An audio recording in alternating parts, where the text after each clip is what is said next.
Hello everyone, আজি মই বনাব লৈছো চকলেট বানানা কেক মই লৈছো ইয়াতে 4টা কল আৰু এইখিনি পিউৰি বনাই ললো এতিয়া এফালে লৈছো 3টা ডিম আৰু এই ডিম কেটাৰ জুখতে বাকি ইনগ্ৰেডিয়েন্টছ খিনি সেম মেজাৰমেন্টত লম এতিয়া ডিম কেটা বিট কৰি লৈছো বিটাৰ দি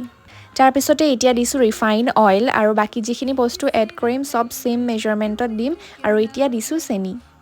চেনিখিনি ভালদৰে বিট কৰি লোৱাৰ পিছত ইয়াতে দিছো আটা মই আজি কেকটো আটা দি বনাই আছো আৰু এতিয়া দিছো বানানা পিউৰিখিনি এই গুটেইখিনি বস্তু ভালদৰে মিক্স কৰি লোৱাৰ পিছত দিছো 2.5 স্পুন কোকো পাউডাৰ আৰু তাৰ পিছত দিছো 1 টিস্পুন বেকিং পাউডাৰ এই গুটেইখিনি ভালদৰে মিক্স কৰি লোৱাৰ পিছত 40 মিনিটছ মান ৰেষ্ট কৰিব ৰাখিলো আৰু তাৰ পিছতে এটা কেক টিনত নৰমেল পেপাৰত ৰিফাইন অইল গ্ৰীজ কৰি তাতে বেটাৰখিনি দিছো আৰু লাষ্টত ড্ৰাই ফ্ৰুটছ এড কৰিছো